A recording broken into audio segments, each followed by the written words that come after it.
Baik, Assalamualaikum warahmatullahi wabarakatuh. Salam berjumpa. Pada kesempatan kali ini kita akan membahas tentang perkuliahan ekonomi kependudukan di sesi sumber data demografi. Nah, di bagian awal kita akan belajar apa itu penduduk.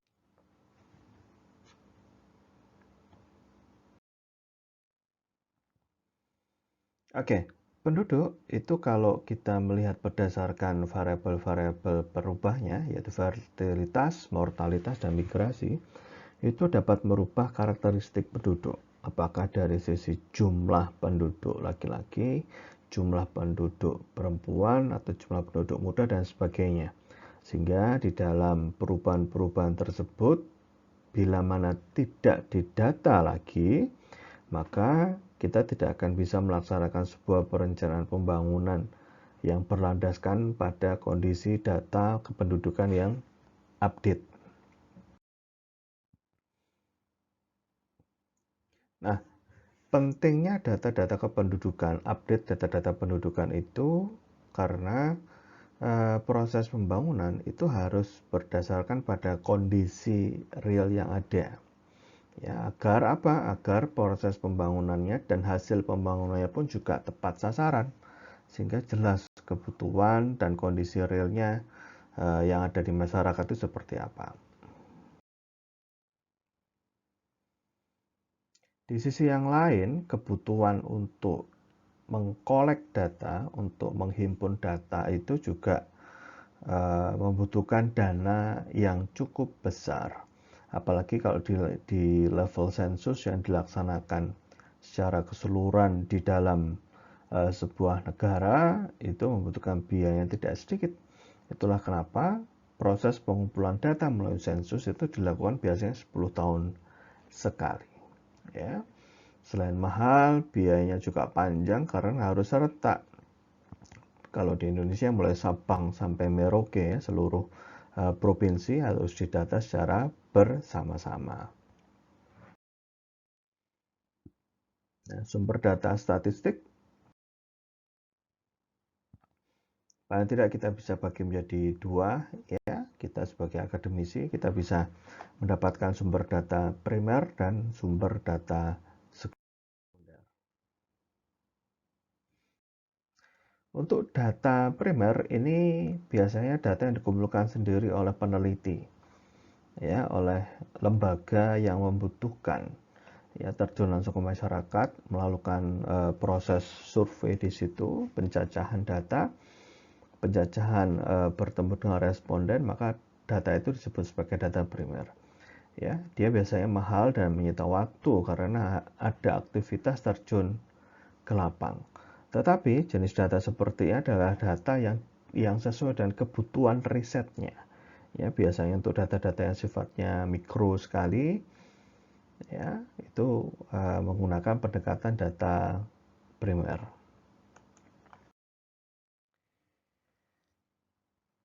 Contohnya survei kemauan dan kemampuan membayar fasilitas kesehatan. Ini dilihat bagaimana persepsi masyarakat terhadap fasilitas kesehatan disediakan oleh pemerintah, gitu. Apakah sudah diakses oleh masyarakat sesuai dengan kelas yang direncanakan. Misal puskesmas itu inginnya diberikan secara luas kepada seluruh masyarakat, mulai masyarakat kelas bawah sampai dengan kelas di atasnya.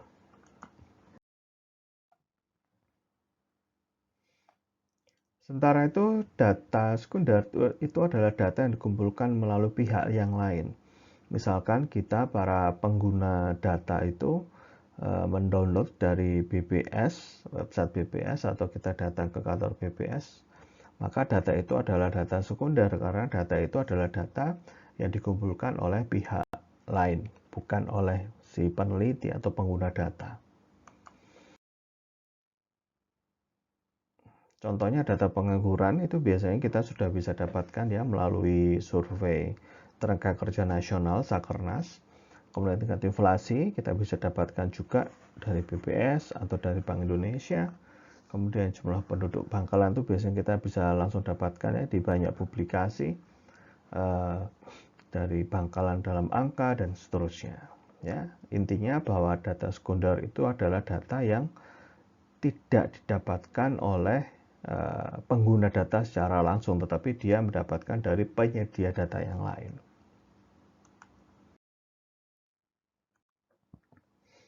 Oke, kita akan masuk ke sumber data demografi. Ada 3 paling tidak. Pada kesempatan kali ini kita akan membahas dulu 2 jenis sumber data demografi, yaitu sensus penduduk dan sistem registrasi.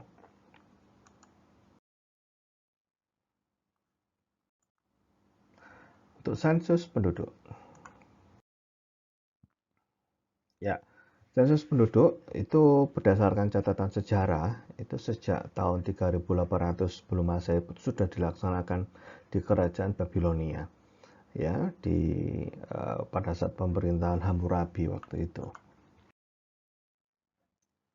Di Cina pada tahun 3000 sampai dengan 2500 sebelum Masehi.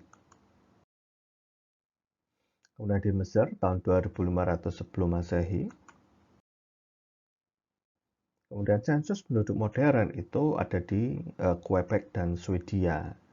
Ini yang sudah lebih terstruktur dan tertata dengan rapi. Nah, di Amerika juga tahun 1790 dan Inggris tahun 1800-an sudah melaksanakan sensus di negara tersebut. Nah, secara definisi United Nations ya PBB itu dalam Principles and Recommendations for Natural Population Censuses menyebutkan bahwa sensus itu adalah sebuah aktivitas yang diawali dari proses collecting, ya, data collecting, kemudian pengumpulan data, compiling, ini pengumpulan, jadi setelah dilakukan pencacahan, kemudian tabulasi, dan berikutnya publishing, yaitu publikasi hasil sensusnya, sehingga tampak bahwa runtutan aktivitas sebuah sensus itu diawali dengan pengumpulan data, kemudian pengelompokan data, penyusunan tabel-tabel melalui tabulasi, dan penerbitan. Penerbitan ini digunakan oleh banyak pihak, apakah itu dari lembaga-lembaga terkait seperti Badan Perencana Pembangunan ataupun dari akademisi ya ketika sedang melakukan riset yang terkait dengan kependudukan.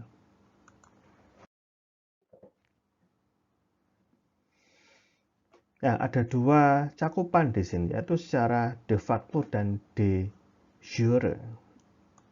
De facto itu adalah pencatatannya berdasarkan penduduk yang ditemukan saat sensus. Ya, jadi ketika penduduknya ditemukan di suatu wilayah, maka dia disebut sebagai de facto. Sedang de jure itu berdasarkan tempat tinggalnya dia ada di mana.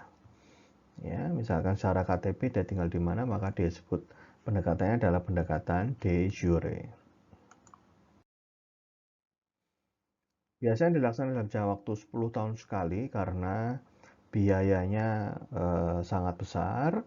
Kemudian waktu pelaksanaannya pun juga bersama-sama membutuhkan sebuah proses pengorganisasian yang cukup detail ya, cukup masif karena harus dilakukan secara bersama-sama dalam sebuah negara begitu. Nah, dilaksanakan serentak agar menghindari double counting. Apa itu double counting? Double counting adalah pencatatan ganda. Jadi misalkan si A dia komuter begitu dari satu tempat ke tempat yang lain, maka jangan sampai si A itu akan dicatat pada 2 tempat yang berbeda. Itu namanya double counting. Mencakup wilayah tertentu ya, administratif ya, biasanya bisa di level kabupaten, provinsi, atau bahkan mungkin lebih kecil di level desa ya untuk satuannya, blok sensusnya.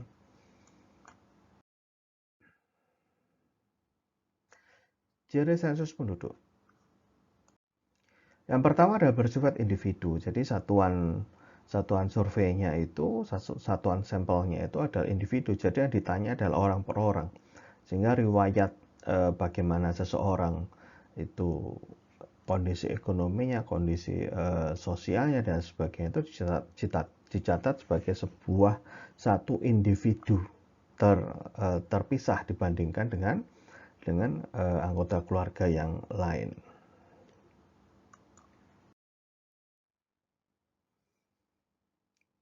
Kemudian universal karena sifatnya menyeluruh bersama-sama, kemudian serentak dan periodik, ya 10 tahun sekali biasanya. Untuk mengupdate data itu di tengah-tengah masa sensus itu dilaksanakan SUPAS ya kalau di Indonesia, ya di tahun yang berakhiran dengan 5, jadi 2005, 2015 dan nanti 2025.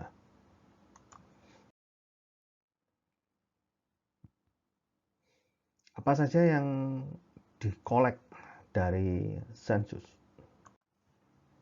Paling tidak dari sisi geografi, dia tinggal di mana, kemudian apakah melakukan migrasi, misalkan 6 bulan yang lalu dia berada di suatu tempat atau di mana, kemudian kondisi rumah tangga, karakteristik sosial dan demografi dan seterusnya. Ya, melalui link di bawah Anda bisa melihat kuesioner dari sensus penduduk tahun 2020. Anda akan paham detail bagaimana jenis-jenis pertanyaan yang ditanyakan pada sensus penduduk tahun 2020. Faktor penentunya pertama adalah partisipasi masyarakat. Ini merupakan penentu pertama karena masyarakat adalah populasi, merupakan objek yang dicacah, yang disensus, yang ditanya, yang dicari datanya itu adalah masyarakat, sehingga dibutuhkan keterbukaan data, ya, kesediaan masyarakat untuk menyediakan informasi, data itu sangat dibutuhkan dalam proses pelaksanaan sensus tersebut. Ya, jadi jangan sampai masyarakat merasa tidak terbuka, merasa masih ragu-ragu, kemudian tidak memberikan jawaban yang tepat. Nah, akhirnya ketika data tersebut digunakan pada sebuah proses perencanaan pembangunan, maka akan terjadi bias. Faktor penentu kedua adalah kondisi geografis. Ya, tentu kondisi alam seperti di Indonesia yang memiliki ragam kepulauan, memiliki variasi fasilitas transportasi yang sangat berbeda seperti di kawasan perkotaan dan di kawasan pedesaan, maka kondisi geografis ini merupakan tantangan tersendiri, khususnya ketika mendata di kawasan terpencil. Ya, kalau di kawasan-kawasan perkotaan relatif dari sisi transportasi relatif tidak terlalu sulit karena saat ini sudah banyak tersedia moda transportasi. Tetapi kalau di kawasan pedesaan atau mungkin di kawasan pemukiman-pemukiman terpencil, maka ini menjadi sebuah tantangan tersendiri pada proses pelaksanaan sensus.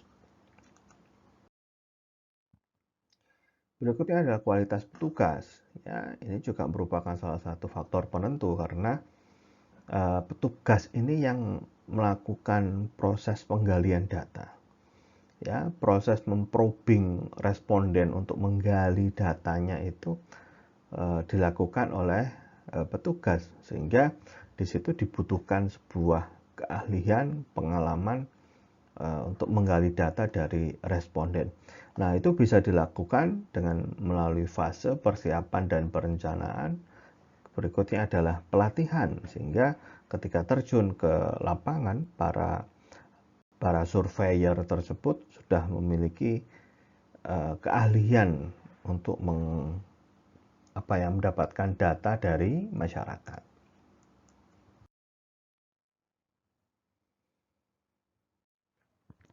Berikutnya adalah kualitas responden, karena sumber data berasal dari masyarakat ya, jangan sampai terjadi konten error.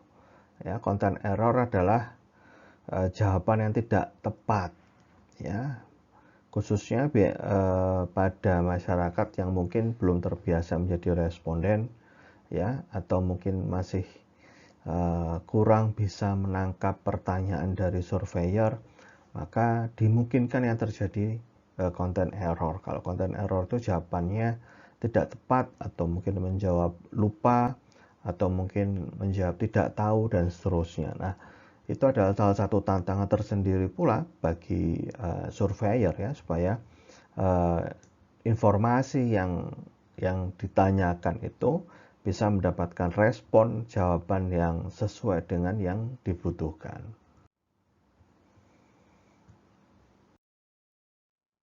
Ya, kelima, faktor penentunya adalah perencanaan dan pelaksanaannya.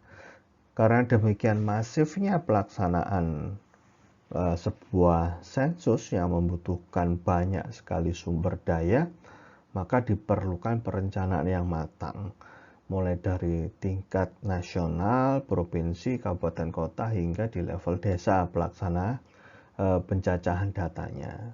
Sehingga proses perencanaan yang matang itu akan menghasilkan sebuah pelaksanaan yang bagus pula ya, yang sesuai dengan rencana. Ya, sensus penduduk di Indonesia, beberapa sensus yang tercatat di Indonesia mulai tahun 1815, ini masih masa kolonialisme Belanda. Berikutnya masuk tahun 1920, 1930, ini sudah mulai tertata, sudah mulai well organized. Kemudian tahun 1920 itu tercatat penduduk di Indonesia itu hanya 34 juta. Ya, tahun 1920. Ini versi catatan kolonialisme Belanda ya. Jadi kita masih di bawah jajahan Belanda. Pada waktu itu survei sensusnya menghasilkan data bahwa jumlah penduduk di Indonesia hanya 34 juta jiwa.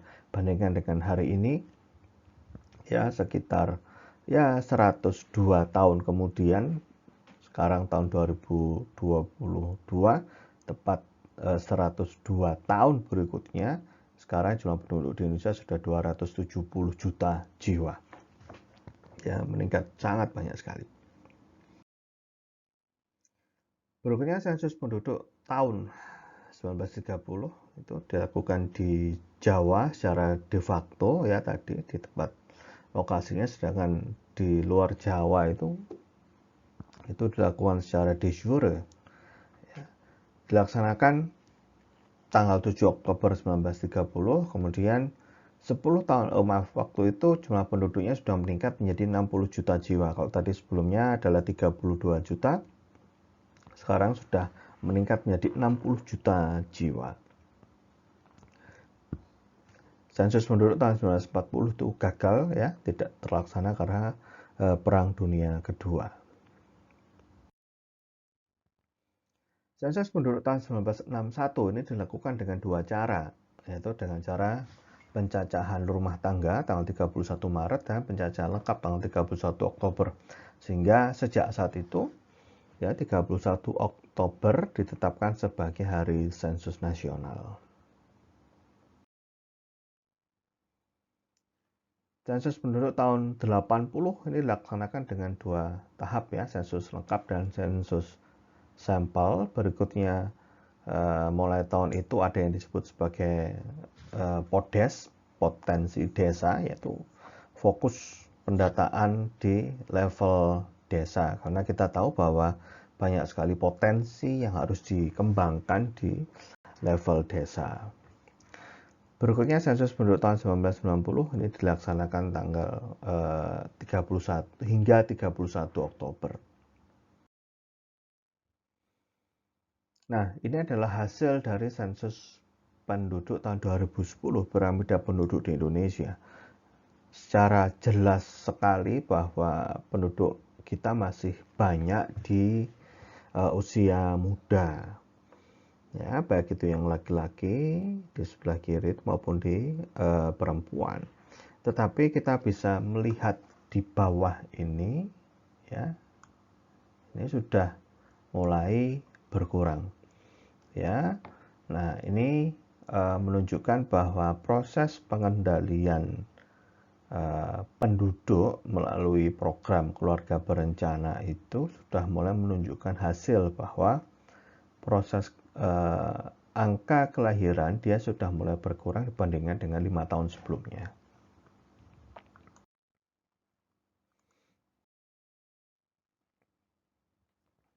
Nah, ini adalah konsep yang dilaksanakan di sensus penduduk tahun 2020, ya, yang baru 2 tahun yang lalu. Pertama, siapa sih yang dicacah yang menjadi responden? Mereka meliputi semua yang sudah menetap di suatu wilayah, paling sedikit itu 6 bulan. Jadi kalau orang pindah berbeda domisili itu tidak masalah. Yang penting bahwa dia sudah tinggal di wilayah tersebut selama 6 bulan, ya, selama 6 bulan, atau kurang dari 6 bulan tetapi bermaksud untuk menetap, ya. Biasanya orang pindah rumah. Kalau orang sudah pindah rumah mungkin belum 6 bulan, itu akan tetap dicacah di wilayah yang baru meskipun dia masih tinggal, misal masih 1 bulan tetapi berniat menetap selama 6 bulan. Berikutnya blok sensus. Nah, ini ada beberapa jenis blok sensus, ya, untuk sensus penduduk tahun 2020. Pertama, blok sensus biasa ini antara 80 sampai 120 rumah tangga, ya, bangunan sensus, ya. Nah,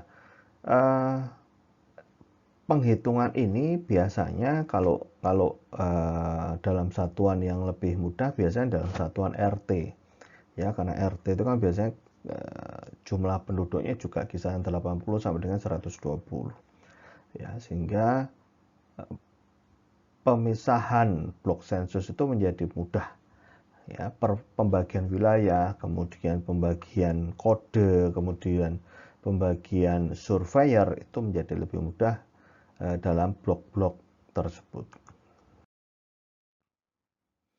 Kemudian ada blok sensus khusus, ya, misal asrama atau barak militer itu yang tinggal di situ bukan keluarga biasanya, ya, itu adalah para prajurit, itu tetap dihitung sebagai blok sensus khusus, ya, atau pondok pesantren, ya, panti asuhan dengan 100 penghuni atau lebih, maka itu disebut masuk kategori blok sensus khusus, ya, karena banyak orang yang tinggal di satu wilayah tersebut, ya, di dalam satu blok sensus.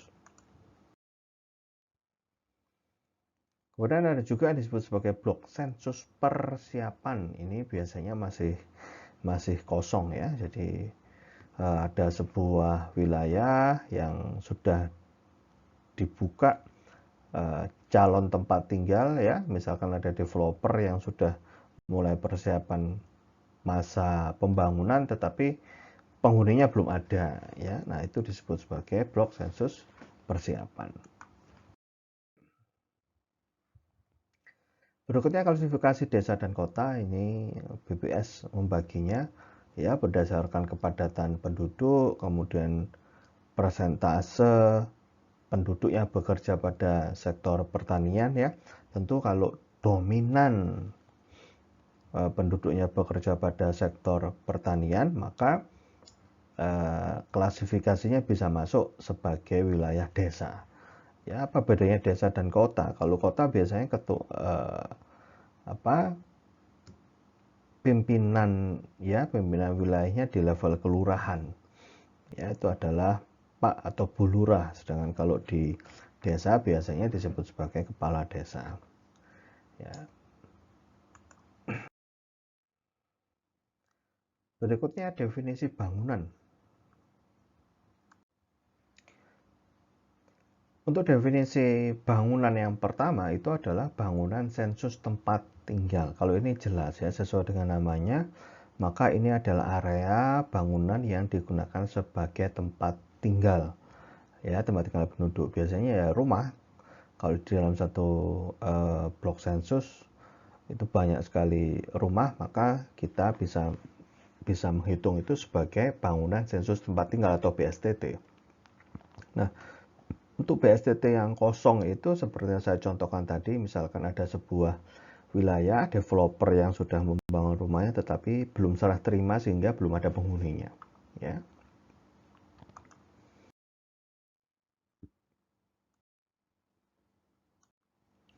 Ya, definisi berikutnya adalah definisi dari rumah tangga.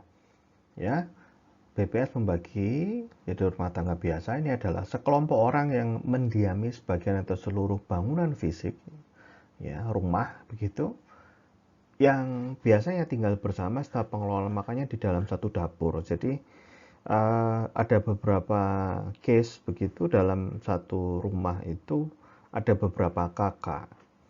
Ya, ada beberapa kakak, misalkan ada orang tuanya, ada mertua, kemudian ada keluarganya sendiri. Nah, itu biasanya kakaknya sudah terpisah. Nah, ketika kakak terpisah tersebut, maka bisa jadi masih dalam kategori satu rumah tangga biasa karena pengelolaan makanannya itu dari dapur yang sama. Ya, nah bagaimana dengan dapur yang berbeda? Nah, kalau dapur berbeda biasanya kita lihat di bangunan-bangunan kos atau kontrak begitu yang masing-masing kontrak kamar ya, yang masing-masing itu memiliki dapur yang terpisah-pisah. Ya.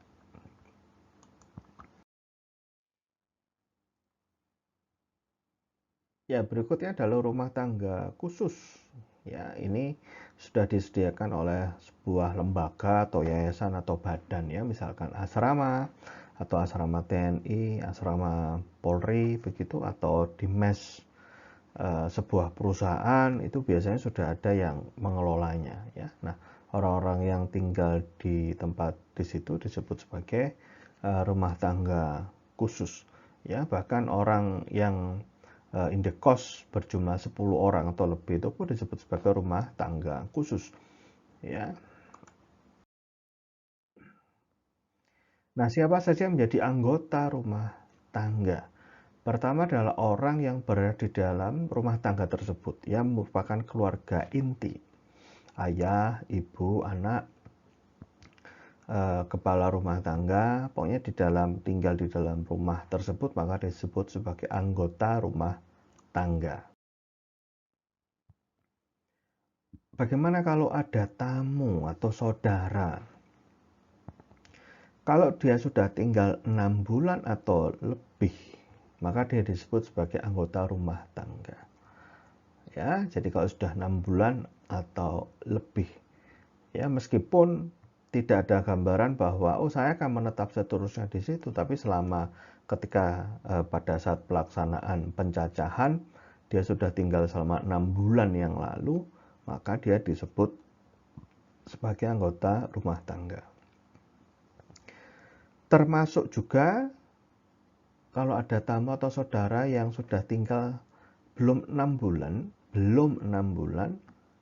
tetapi dia sudah meninggalkan rumahnya asalnya. Jadi misalkan kita tinggal di Bangkalan, kemudian ada saudara dari Surabaya, dia belum 6 bulan, tetapi dia belum 6 bulan di Bangkalan, tetapi dia sudah meninggalkan Surabaya itu selama lebih dari 6 bulan. Maka itu termasuk anggota rumah tangga di lokasi yang baru, di lokasi tempat tinggalnya. Kemudian termasuk pula orang yang kurang dari 6 bulan menetap di situ, tetapi sudah berniat untuk menetap.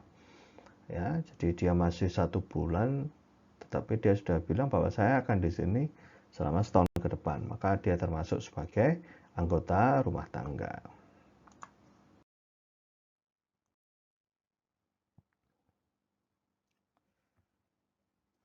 Ya, seseorang yang tinggal kurang dari 6 bulan, tapi dia telah meninggalkan 6 bulan yang lalu, maka dia termasuk sebagai anggota rumah tangga di lokasi yang baru.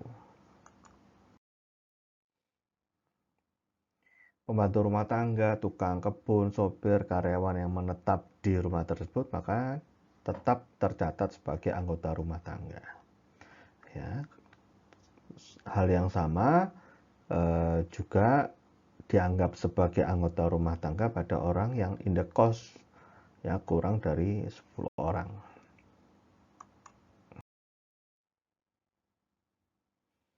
Nah, kepala rumah tangga atau ayah biasanya yang pekerjaannya berpindah-pindah, ya misalkan layar atau mungkin mengikuti tugas pekerjaan dia harus berpindah-pindah, maka dia tetap dihitung sebagai anggota rumah tangga. Ya, tetap dihitung. Asal dalam jangka waktu kurang dari 6 bulan itu masih pulang, ya. Jadi mungkin layarnya 3 bulan kemudian pulang, mungkin pindah dinas ke kota yang lain kurang dari 6 bulan masih bisa pulang, masih bisa sesekali menjenguk keluarganya, maka dia termasuk sebagai anggota rumah tangga di asalnya, ya, di rumah asalnya.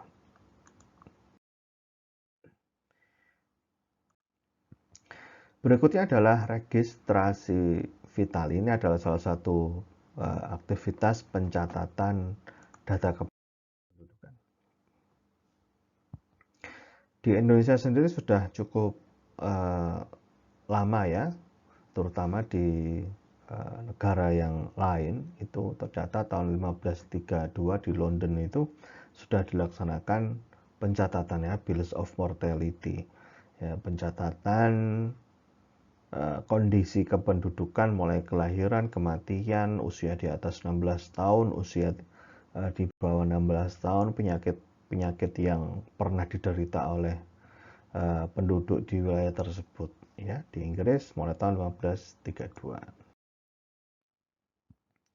Nah, United Nations di dalam Handbook of Vital Statistic Methods menyatakan bahwa registrasi vital itu adalah kegiatan pencatatan mengenai satu, kelahiran hidup, kelahiran mati. Ya, jadi kalau kelahiran itu ada dua, lahir hidup dan lahir mati. Kemudian tentang kematian, tentang perkawinan, perceraian, adopsi, ya, kemudian pengakuan pengesahan, pembatalan dan perpisahan. Ini biasanya pada pernikahan yang dilaksanakan secara terus-menerus dan berkesinambungan. Nah, kata kuncinya ada di terus-menerus dan berkesinambungan. Perbedaan antara sensus dan registrasi vital itu terdapat di sini. Kalau registrasi vital dia dilaksanakan secara terus-menerus, ya. Hari ini ada kelahiran, dicatat. Besok ada kelahiran, dicatat lagi. Lusa ada pernikahan, dicatat lagi, demikian seterusnya.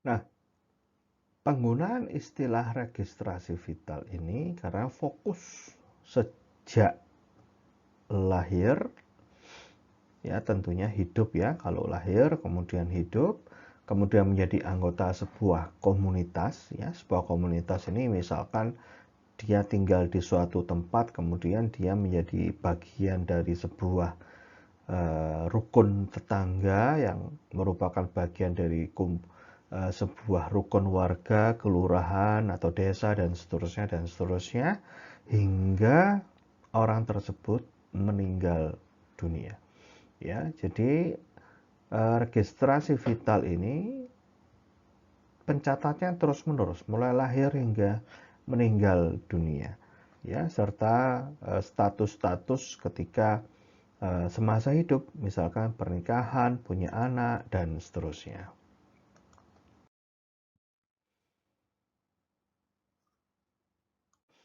Apa saja faktor penentu keberhasilan registrasi vital?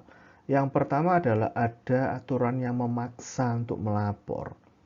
Kalau di Indonesia, selain kemudahan, maka akte kelahiran ketika anak lahir itu itu merupakan hak setiap anak.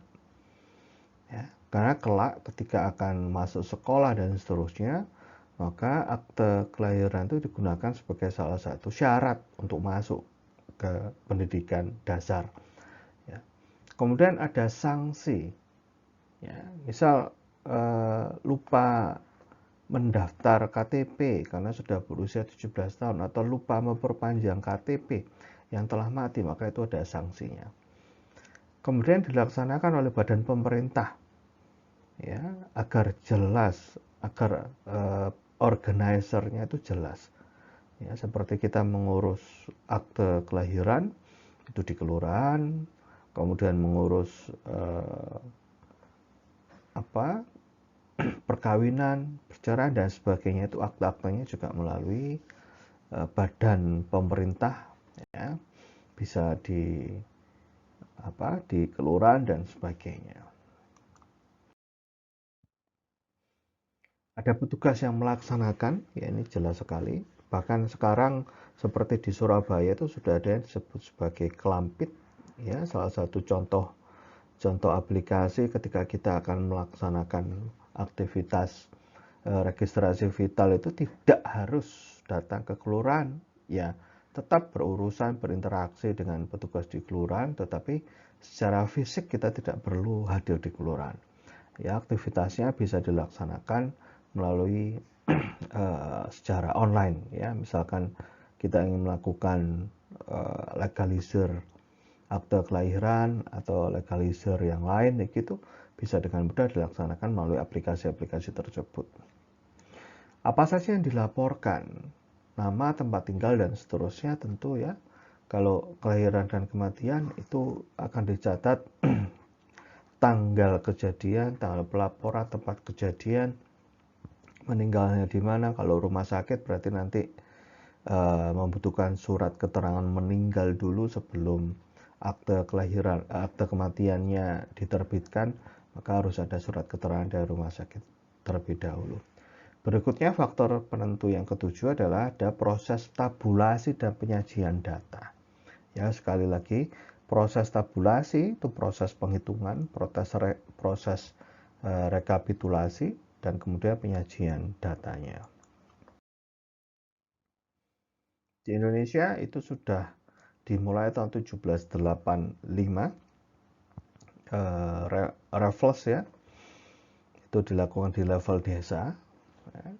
Waktu itu tujuannya untuk penentuan sistem pajak tanah.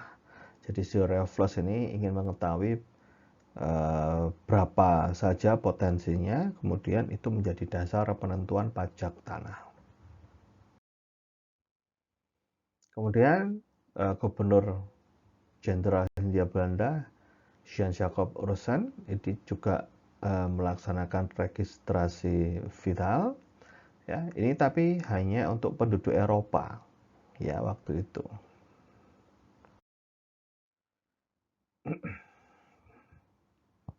Tahun 1848 tidak ada data penduduk di level kabupaten.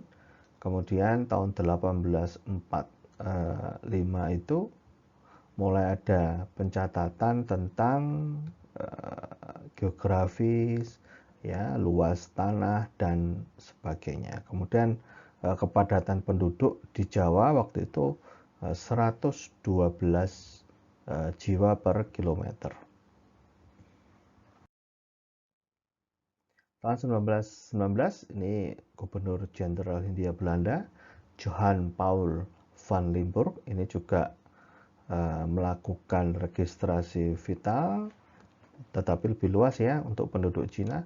Waktu itu ada sekitar 1 juta penduduk saat itu, ya. Tahun 1937 Gubernur Jenderal Hindia Belanda juga Chada van Starkenborgh ini juga melakukan registrasi vital, pencatatan pula.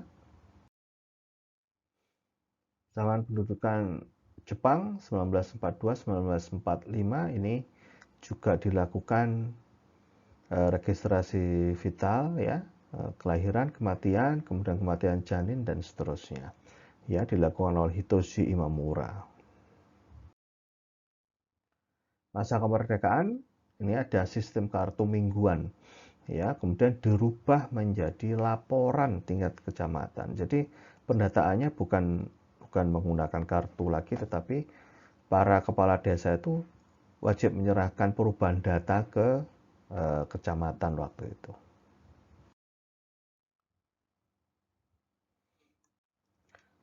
Tahun 1977 ini ada Kepres 52 tahun 1977 itu registrasi penduduk, ya. Jadi di level nasional muncul Kepresnya.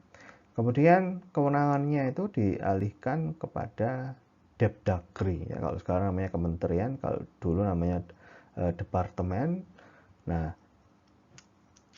pelaksananya itu tetap kepala desa atau lurah, ya, pencatatannya tetap kepala desa atau lurah. Tahun 2003 ini dilakukan penataan administrasi kependudukan, ya, seperti menghimpun biodata penduduk, kemudian pembuatan KTP, KK berdasarkan data basis, ya, mulai digunakan yang disebut sebagai NIK, ya, tahun 2003. Kalau sekarang kan kita sudah jamak menggunakan untuk berbagai macam aplikasi, ya, misalkan kita mau membuka rekening di bank, kita menggunakan NIK dan seterusnya, ya. Nah, apa perbedaan sensus penduduk dan registrasi vital? Waktu pencatatan kalau sensus penduduk itu 5 atau 10 tahun sekali, tapi biasanya 10 tahun sekali. Ya, di Indonesia kita menganut 10 tahun sekali. Kemudian registrasi vital itu terus-menerus dan berkesinambungan. Jadi tidak hanya berhenti pada tahun-tahun tertentu. Ya, petugas pencatatan di kelurahan pun setiap saat juga siap sedia melaksanakan pencatatan tersebut. Waktu pencatatan cara pencatatan kalau untuk sensus penduduk itu yang dicatat adalah individunya. Maksudnya individu adalah yang terjadi dengan individu tersebut. Sedangkan untuk registrasi vital itu adalah kejadiannya. Ya, jadi jelas sekali misal lahir itu lahirnya di mana, kalau meninggal itu meninggalnya di mana, apakah sakit dan sebagainya. Jadi yang dicatat adalah kejadiannya. Cara pencacahan yang kedua, kalau sensus, maka surveyor mendatangi responden. Ya, surveyor mendatangi responden. Sedangkan registrasi vital itu sebaliknya, masyarakat yang mendatangi petugas. Ya, nah kalau sekarang tidak harus secara fisik, ya, seperti yang saya contohkan tadi di Surabaya menggunakan aplikasi Klampit, maka masyarakat cukup mengakses dari ponselnya. Tetapi secara prinsip bahwa yang menghubungi, yang submit, yang apply terlebih dahulu itu adalah masyarakat.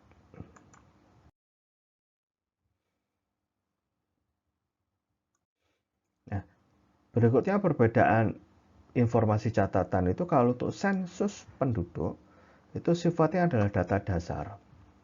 Misalkan umur, jenis kelamin, kemudian pendidikan, pekerjaan, dan seterusnya. Sedangkan registrasi vital itu adalah hal-hal yang berhubungan untuk keperluan legal, ya, keperluan aktivitas hukum.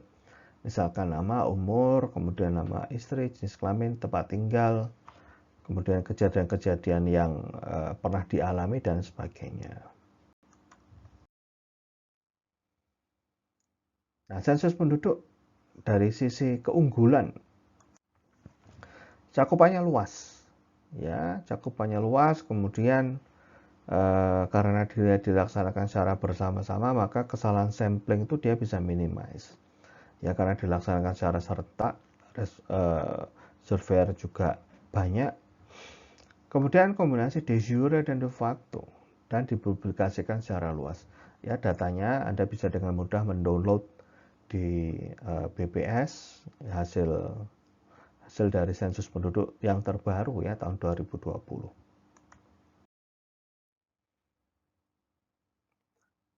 Kelemahannya biayanya besar, ya. Sensus itu karena dilaksanakan serentak, maka biayanya pun juga besar, ya. Dia hanya tersedia hanya dalam periode tertentu karena tidak setiap saat dilaksanakan, ya. Kemudian pada data-data yang terendah, data-data level mikro itu biasanya tidak dipublikasikan. Ya, misalkan data-data yang sifatnya sangat individu sekali, level individu itu biasanya tidak banyak yang dipublikasikan. Registrasi vital keunggulannya eh, bila dia dilakukan secara terus-menerus, kemudian secara rapi dan respon masyarakat pun juga bagus, maka dia akan menjadi sumber data yang terbaik. Kenapa? Karena dia setiap update datanya itu dilakukan setiap saat. Ya, respon masyarakat kalau bagus, kalau respon masyarakat itu dengan secara sukarela mereka melaporkan kejadian-kejadian yang terjadi di masyarakat, maka dia akan menjadi sumber data yang terbaik.